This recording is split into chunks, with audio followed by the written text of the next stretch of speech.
The clock striking midnight on your 20th birthday compared to your 29th birthday are incomparable.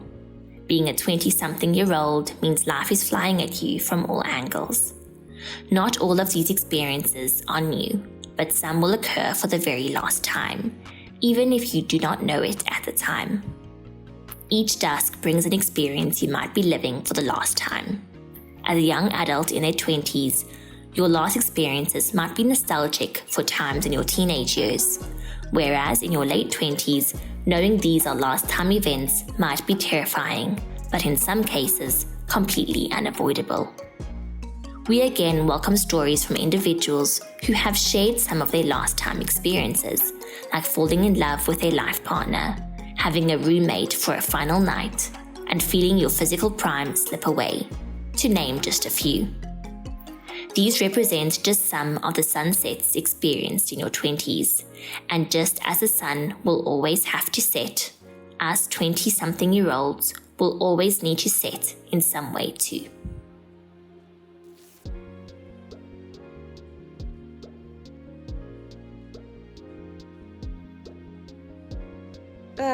Finally, I'm home and I'm having a glass of optimal wine. And I'm sitting here today reminiscing about the last time I had a roommate. It was a wild ride full of ups and downs, and I'm here to share the tea.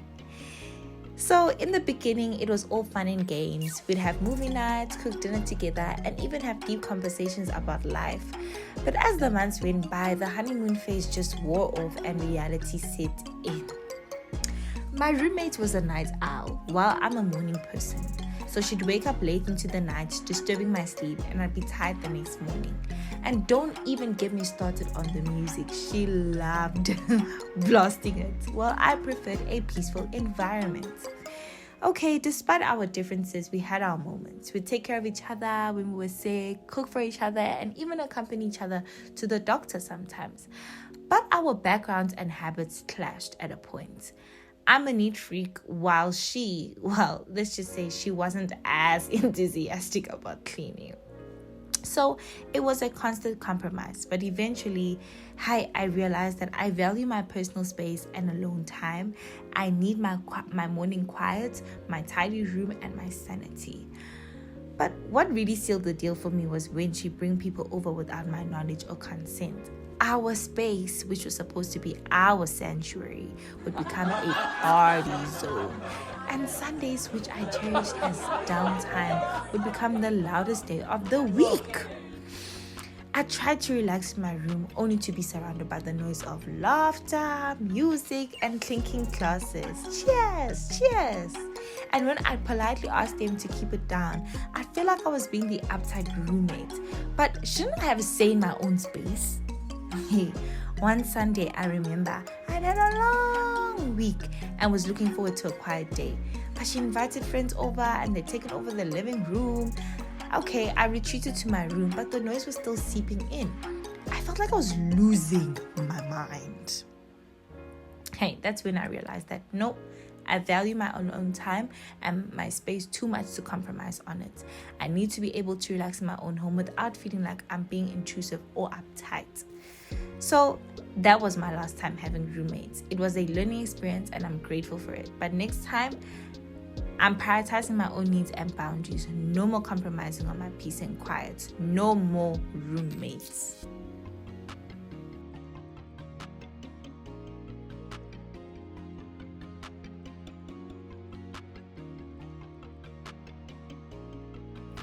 There's a mirror that shows me who I am today and who I'll be tomorrow.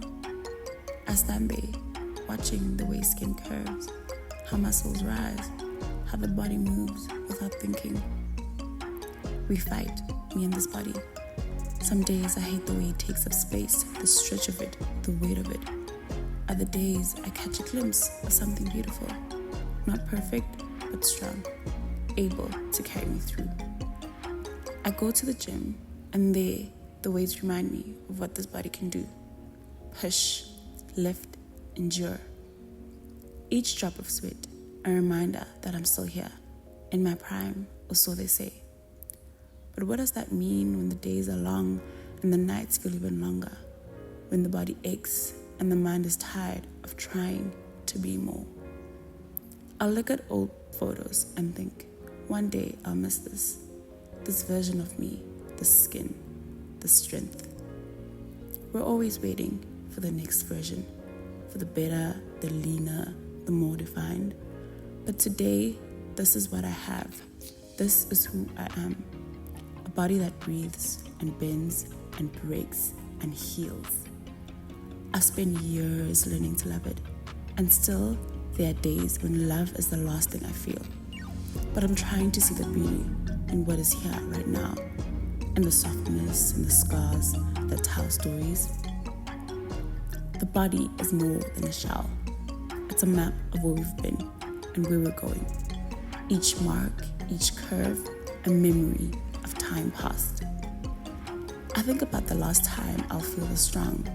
The last time these legs will carry me without flattering. The last time the skin will stretch without complaint.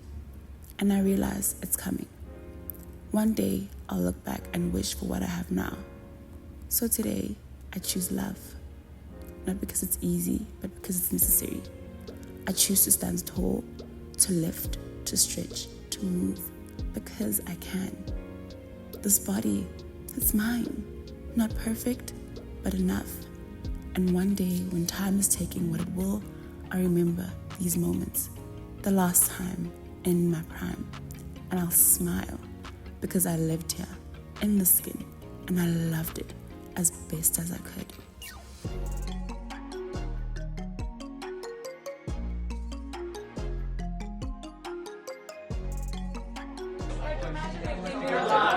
I know what you do. There was no joke. I know he lost. I remember meeting him when I was just 20-something.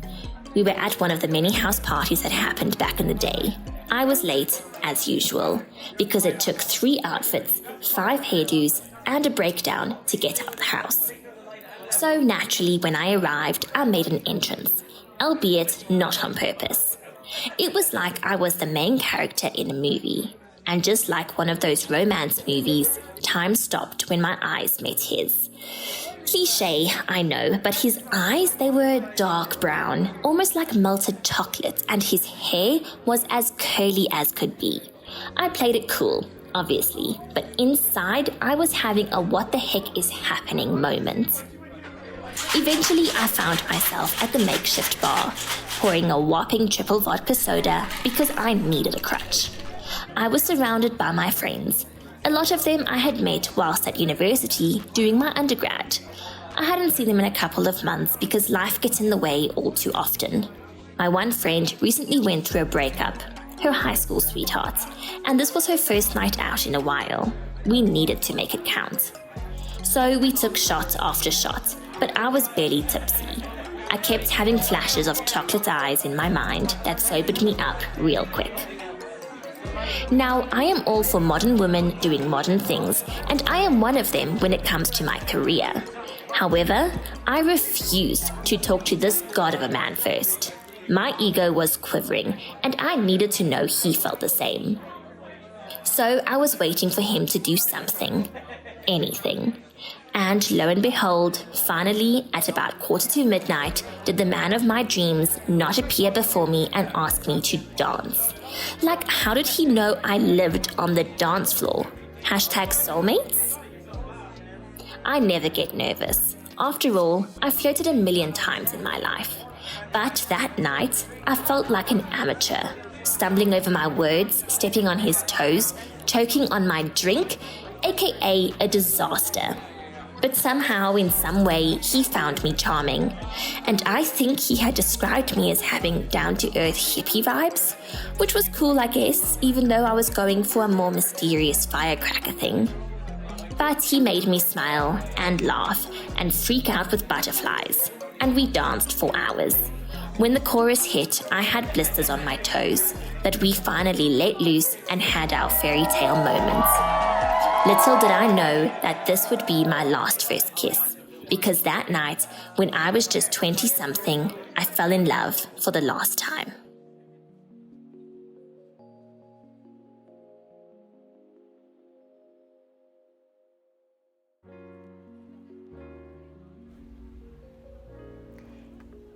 If there's one thing I'm really leaving behind in my 20s and experiencing for the last time, it has to be imposter syndrome and not setting boundaries.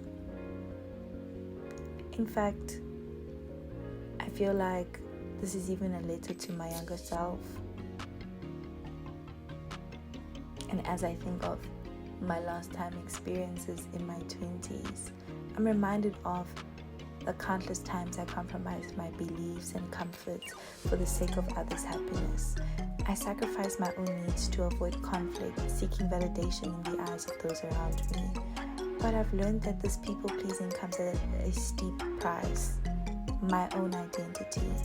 I've come to realize that setting boundaries is not selfish, it's essential. By establishing what I'm willing and not willing to tolerate, I've discovered who truly respects and values me. Those who matter won't find my boundaries offensive. Instead, they'll appreciate my honesty and respect my needs. I'm leaving behind the weight of imposter syndrome, the feeling that I'm just pretending to be someone I'm not. I've worked tirelessly to become the woman I am today, overcoming countless obstacles and rising from the ashes each time. I've been uprooted, replanted, and grown again, emerging stronger and wiser. No more downplaying my achievements or diminishing my worth. I'm done minimizing my strengths to make others feel more comfortable. I'm proud of the person I've become, resilient, adaptable, and unapologetically myself. My worth isn't defined by others' opinions or validation. My boundaries are necessary for my well-being and growth. My voice matters, and I will use it to speak my truth. I am enough exactly as I am. To my younger self, I say, trust your instincts, embrace your quirks, and never settle for less than you deserve. Yes, that's exactly my last time experience in my 20s, settling for less than I deserve. I refuse.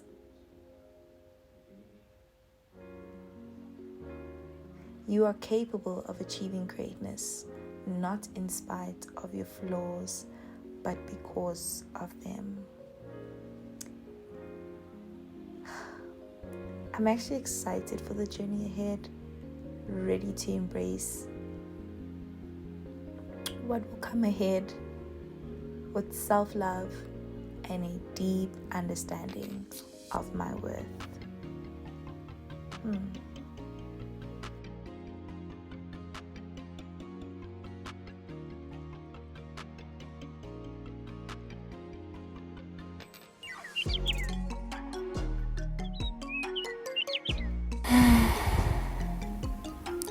Morning already.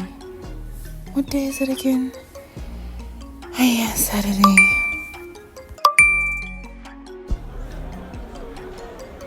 Me, girl, you missed out last night. The vibes were unreal. Seriously, the energy was insane. Everybody was literally on the dance floor. Where were you? Seriously, Chomi, when you don't like things, you don't like things. I told you, be there or be told. Where were you? No way. Nowhere to be found. No way.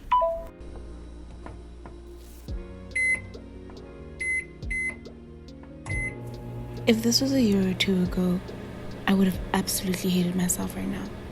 These are my golden years. But now, I don't know, it's different. I don't feel left out. I just feel fine.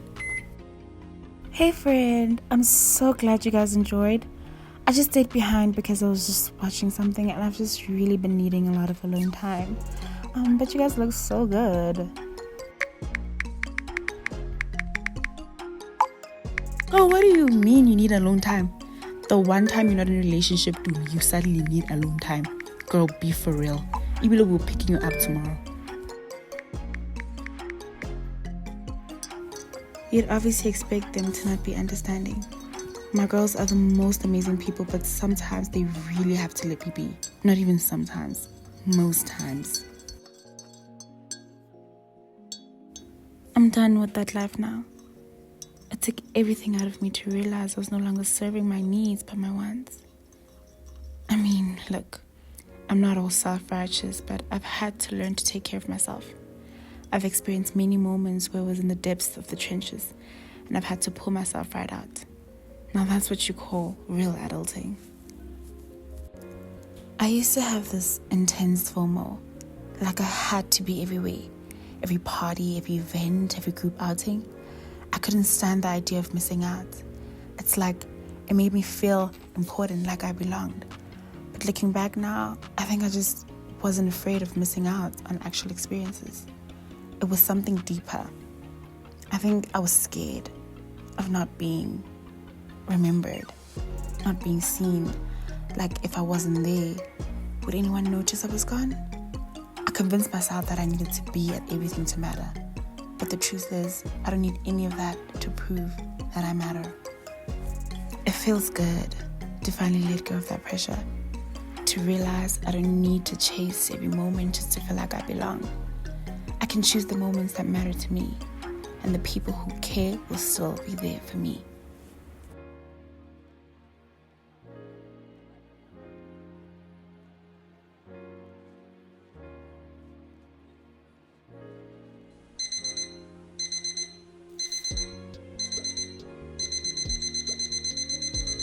It's 6 a.m. on Friday.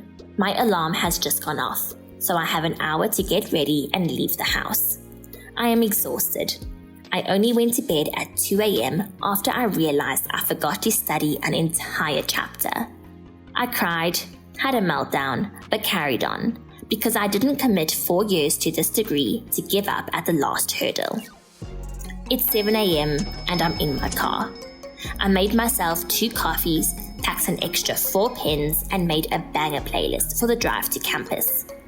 A 45-minute drive equals around 15 songs, so you best know I make them count. I intend to have an entire concert to really wake myself up. There will 100% be some Avicii, so wake me up when it's all over.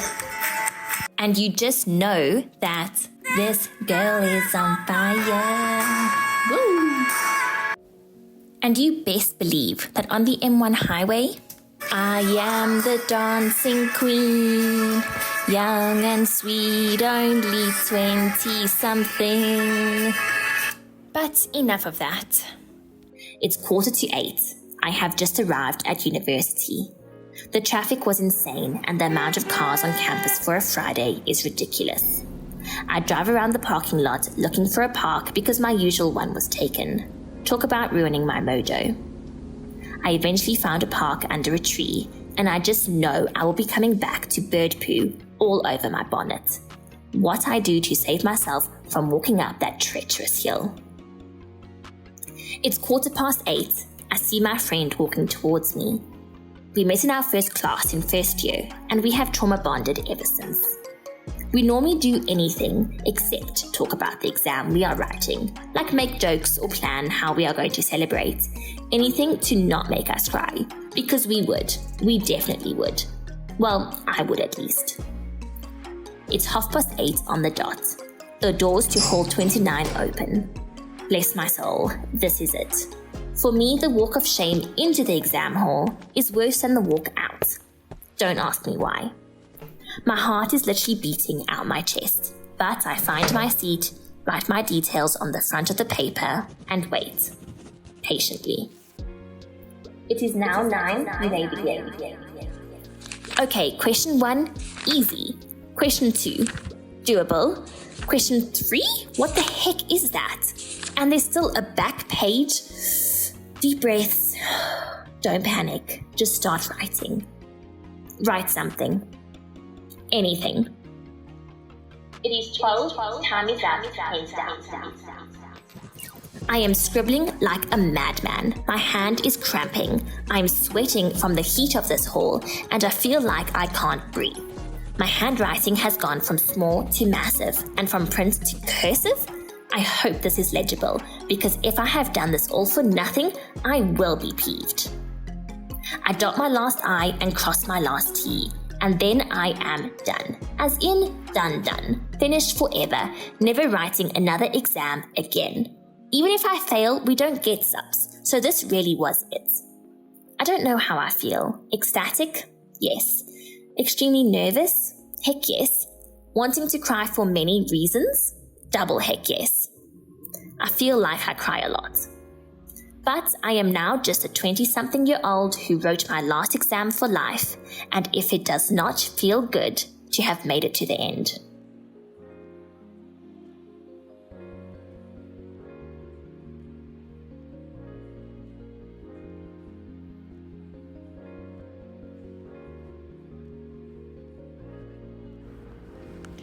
As we gaze upon the sunset of these last time experiences, remember that your 20s are a chapter in the book of life. Every page turned, every sentence written is a story of growth and transformation.